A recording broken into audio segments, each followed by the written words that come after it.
Assalamualaikum warahmatullahi wabarakatuh.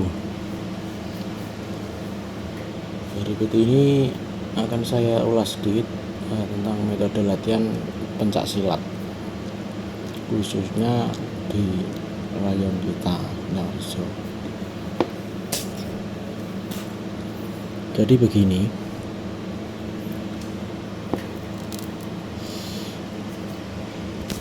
kita mulai dari apa pencak silat itu sendiri. Yang pertama, kita pahami dulu konsep dasar dari bela diri, karena pencak silat adalah suatu aliran bela diri ya. Banyak orang menyebutnya seperti itu. Bela diri merupakan salah satu bentuk pertahanan diri yang sudah dikenal sejak zaman dahulu. Selain sebagai pertahanan diri, bela diri juga dipelajari sebagai pengolahan tubuh untuk menjaga kesehatan. Menguasai olahraga bela diri membuat kita siap dengan jurus pembelaan diri, siap secara fisik dan mental. Bela diri biasanya dipersiapkan untuk serangan-serangan yang mengancam keselamatan diri kita. Jadi pencak silat itu adalah secara garis besar adalah suatu bela diri, upaya membela diri. Bela diri itu sendiri ya. Kemudian cabang-cabang dari bela diri sendiri sangat banyak sekali. Salah satunya pencak silat yang kita tekuni saat ini. Ada taekwondo, ada karate, ada kungfu, ada judo, ada kickboxing, ada aikido, ada krav maga, ada jiu-jitsu, ada muay thai, ada Brazilian jiu-jitsu. Jadi jiu-jitsu dan Brazilian jiu-jitsu dan Brazilian jiu-jitsu atau BJJ itu berbeda. Jiu-jitsu dari Jepang, Brazilian jiu-jitsu itu dari versi Brasilnya, dan lain-lain banyak lagi yang lainnya. Banyak sekali ya kawan-kawan ya. Pencak silat persaudaraan sejati teratai. Kita langsung menginjak ke pencak silat. Dari tadi kan ada cabang pencak silat, kita langsung saja ke pencak silat persaudaraan sejati teratai. Secara garis besar, pencak silat sejati teratai mengajarkan pendidikan pencak silat dan pendidikan kerohanian budi luhur. Dalam pendidikan pencak silat, kita tahu ada pencak silat ajaran, ada pencak silat prestasi, ada pencak silat bela diri praktis, dan masing-masing punya fungsional sendiri-sendiri. Untuk kerohanian kita tahu ada keesaan, ada ajaran sejati, ada ajaran budi luhur, ada gerakan budi luhur. Kita fokusnya ke pendidikan pencak silat, yaitu pencak silat ajaran. Karena mau bagaimanapun silat ajaran itu adalah ujung tombak ujung tombak dari Satrate itu sendiri. Jika konsep dari silat ajaran ini tidak kita konsep secara bagus dan matang, maka perkembangan Satrate pun ikut mengalami dampaknya. Jadi seperti itu, kita fokus ke silat ajaran. Pencak silat ajaran itu ada materinya ya, ada macam-macam. Ada senam massal, ada senam dasar, ada jurus, ada senam dan jurus toya, ada jurus belati, keripen, seni tunggal, ganda regu. Jadi dalam pencak silat ajaran itu ada seni tunggal juga, ganda regu. Tunggal, ganda, dan regu. Jadi ada laga sebetulnya juga, ada laga pertarungan di sini. Nah, ini yang paling rancu, paling banyak di luar sana itu multi tafsir antara perbedaan latihan, ajaran, dan TC. Ini yang kadang membuat saya bingung sendiri. Kan kadang saya juga ikut salah tafsir juga. Jadi TC itu pada dasarnya itu adalah kepanjangan dari training center. Training center itu bahasa Indonesianya itu pemusatan latihan. Maksudnya gimana toh? Maksudnya gini. Contoh, siswa A dari Sendarjo, siswa B dari Sumberjo, siswa C dari Tanjung Rejo misalnya. dari perwakilan rayon itu ada siswa-siswanya yang ditunjuk untuk menjadi atlet, menjadi perwakilan atlet dari setiap rayon misal saja, dan yang mengkoordinir itu adalah ranting lames misal. Nah, karena keberadaan siswa itu yang tidak satu latihan atau mencar-mencar bahasa Jawanya di setiap rayon masing-masing, itu sangat mempersulit pelatih ranting untuk melatih siswa-siswa tersebut, karena latihannya sendiri-sendiri di rayon sendiri-sendiri. Akhirnya dibentuklah yang disebut TC atau training center atau pemusatan latihan. Jadi nanti training centernya di Ranting Lames, Padepokan Ranting Lames, seperti itu contohnya. Jadi nanti pemusatan latihannya di Ranting Lames, ya, makanya disebut tempat TC nya itu di training centernya atau TC itu di Padepokan Ranting Lames. Jadi untuk mempermudah pelatih ranting sendiri untuk melatih siswa-siswa yang ditunjuk sebagai atlet atau siswa terpilih tersebut. Karena berjalannya waktu, istilah training center itu menjadi mengalami pergeseran makna atau distorsi makna. Yang semula menjadi tempat pemusatan latihan menjadi satu metode latihan.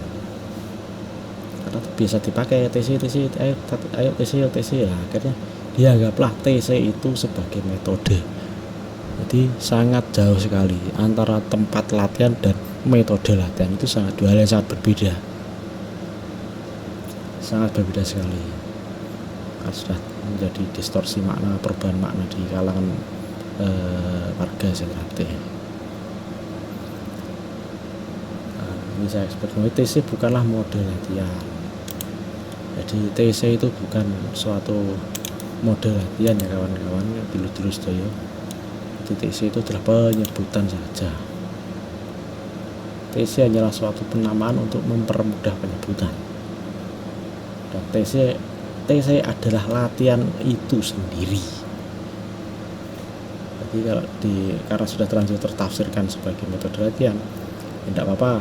Tapi TC itu adalah latihan ajaran itu sendiri. Latihan ajaran ya TC itu sendiri. Jadi misalnya latihan di Sindarjo, TC-nya di mana? Ya di tempat latihan Sindarjo. Pusatnya di latihan Sumberjo, misalnya di rayon Sumberjo, ya TC-nya di rayon Sumberjo tempat latihannya itu. Gitu. TC itu penyebutan suatu nama sebetulnya. Jadi saya paling tidak setuju kalau TC itu disebut metode latihan. Akhirnya malah menjadi dualisme mode latihan.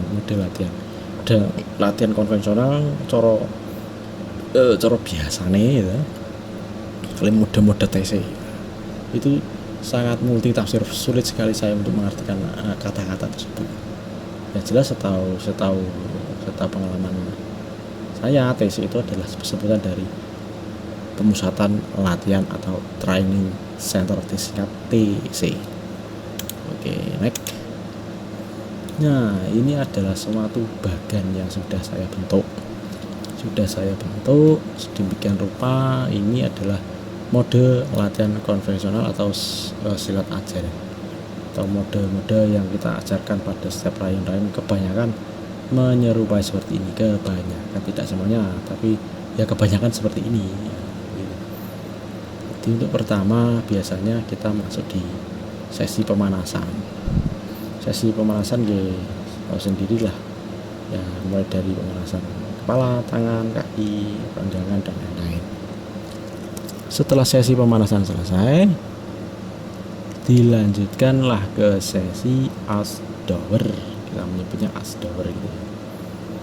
Asdower ada apa aja ya, ada lari ke tempat kecil, tinggi, ya itu seperti itu.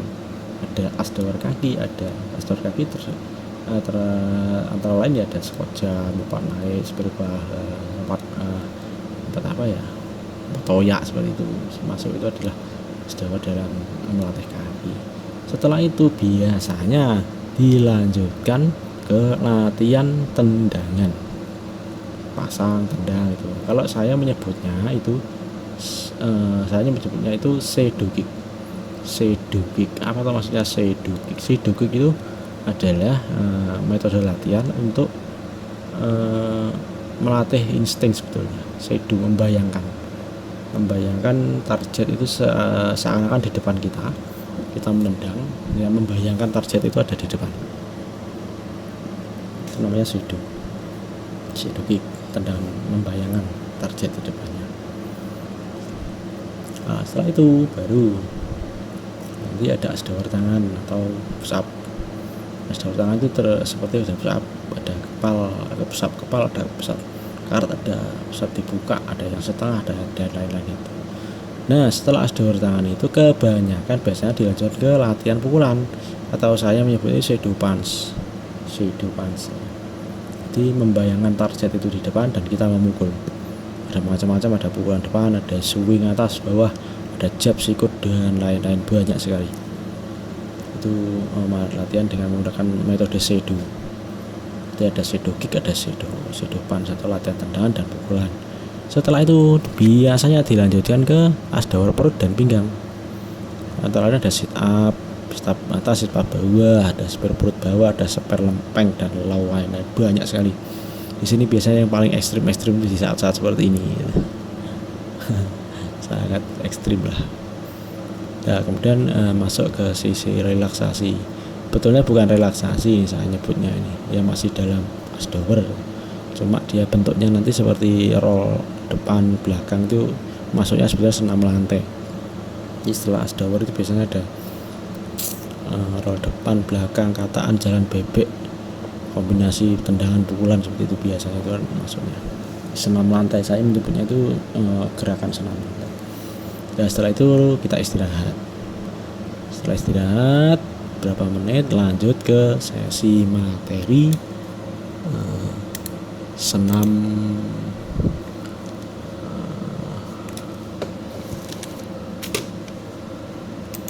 masuk ke sesi materi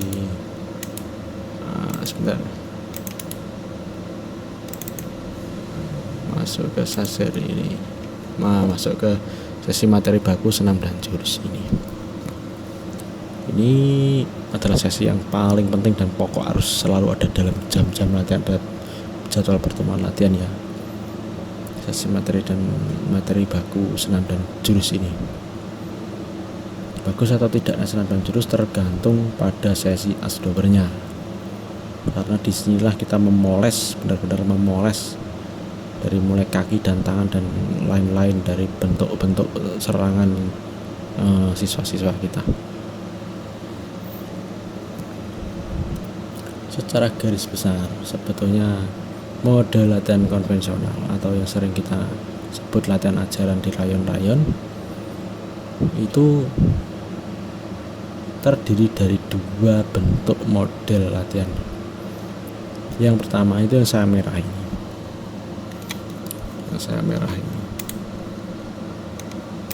Ini yang saya merah ini. Nah, ini merah.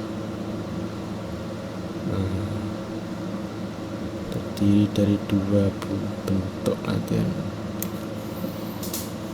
Ada latihan ini yang saya menyebutnya ini adalah latihan massa otot, mengumpulkan massa otot, membentuk massa otot supaya bisa diolah menjadi berbagai macam bentuk untuk pertarungan atau bentuk bela diri, bentuk serangan, bentuk pertahanan dan lain-lain, itu tergantung dari ini juga.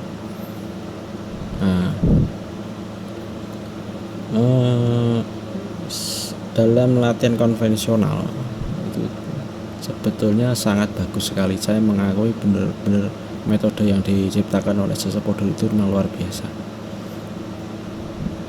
Mereka mampu menciptakan bentuk pola-pola latihan yang seperti ini, luar biasa sekali, karena memang sangat membentuk karakter dan ketahanan siswa-siswa. Dari segi asdawar untuk melatih tangan, kaki, dan perut pinggang itu sangat efektif sekali. Cuma seperti ini kawan-kawan, ada sesuatu yang bukannya saya menolak, tapi saya kurang setuju saja, kurang pas, karena mungkin ya tuntutan zaman atau gimana ya. Untuk yang saya kasih warna hitam itu ada latihan tendangan shadow, latihan pukulan, shadow, relaksasi dan istirahat. Itu tidak masuklah istirahat. Kenapa saya tidak setuju? Karena benar-benar full shadow, sangat-sangat full shadow, full menggunakan metode shadow semua. Jadi targetnya diam dan tidak ada. Kalaupun ada patching, dia diam. Jadi kayak adanya target pun diam targetnya. Kebanyakan untuk di latihan di rayon-rayon seperti itu. Jadi dia diam di tempat, ditendang, diam di tempat, ditendang. Padahal banyak sekali metode yang harus dipelajari di situ.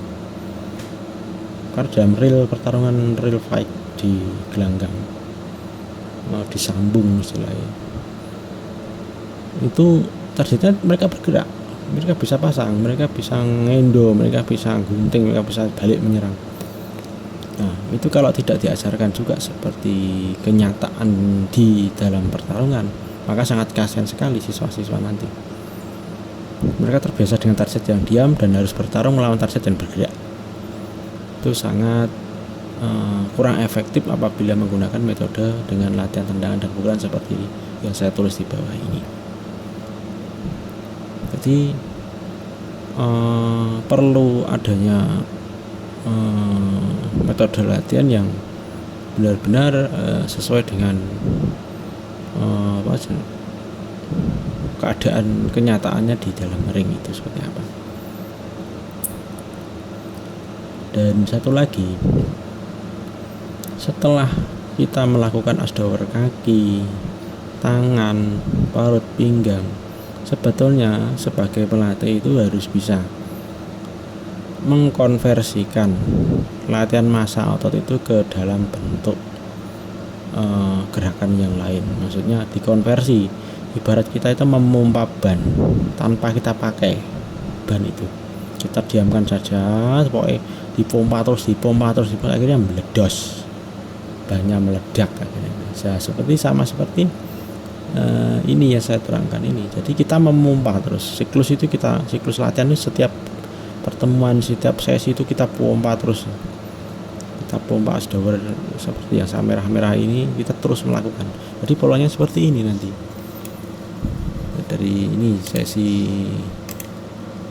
Dari sesi pemanasan, terus nanti setelah pemanasan terus dauran sekojam dan lain-lain, terus langsung tendangan lagi, terus setelah itu langsung ke ini asdawer tangan, pukulan, terus perut, roll, jalan bebek, setelah itu istirahat senam. Itu terus pola ini dibolan-baleni tanpa adanya konversi. Itu sangat berbahaya, karena setiap hari kita genjot massa atau terus tanpa kita konversi secara maksimal. Apakah ini tidak cukup untuk, maksudnya apakah ini bukannya suatu konversi ya yang saya tendangan dan pukulan itu? Ya, itu adalah satu kegiatan konversi, tapi sangat minim sekali karena hanya shadow saja.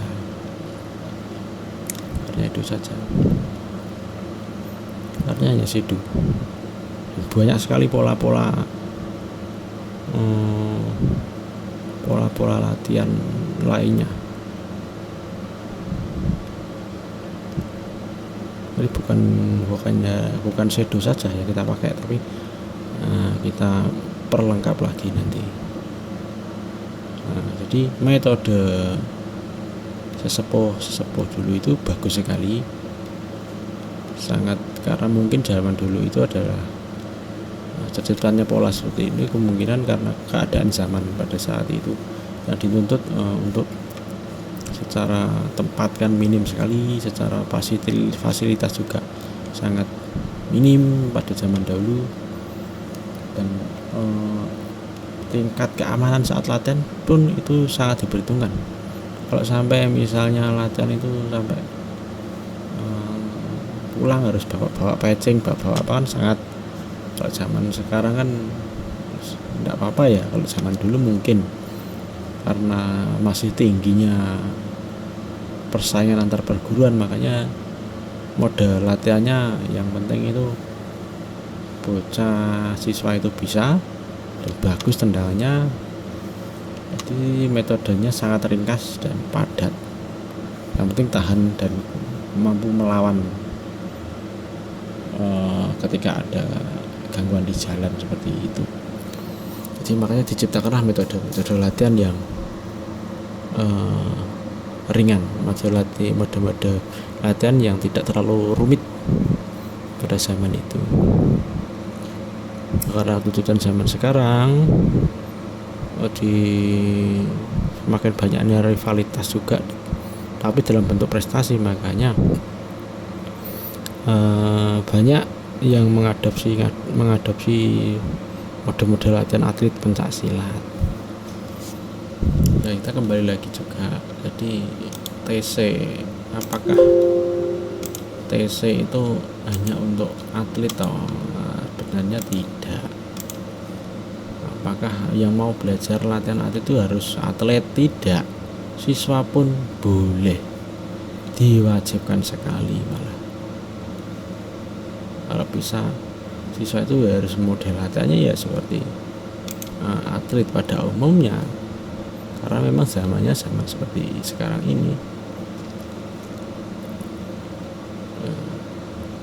Tapi apakah model latihan konvensional itu tidak bagus misalnya? Tidak, sama saja. Nanti kita bisa kombinasikan antara metode konvensional dan metode atlet, atau orang menyebutnya model TC. Nanti kita combine. Karena kenapa model latihan konvensional itu bagus? Siapa bilang itu? Karena adanya pandangan dua pandangan TC dan latihan biasa itu akhirnya menimbulkan pandangan ini berbeda. Pada TC itu lebih bagus daripada latihan biasa. Itu yang sebenarnya menciderai sekali nilai-nilai kepelatihan di rayon-rayon atau di tempat-tempat latihan, bahwa TC itu lebih bagus dari latihan itu. Karena pemahaman yang keliru, akhirnya muncullah istilah-istilah seperti itu gitu loh. Seperti saya sangat prihatin sekali dengan pola-pola berpikir yang seperti itu. Sebenarnya itu sangat mencederai latihan itu sendiri. Jadi pada dasarnya TC itu adalah ya latihan, sama saja. Oke, mungkin sampai di sini dulu. Untuk kedepannya nanti akan kami bikinkan slide, jadi mengcombine antara latihan konvensional dengan metode-metode yang sekarang ini banyak digunakan oleh atlet-atlet, mulai dari kejurnas dan kejurkot di nasional dan perkotaan dan pedesaan. Kalau mau ngomong seperti itu. Oke, setelah ini kami buatkan. Terima kasih atas partisipasinya. Wassalamualaikum warahmatullahi wabarakatuh.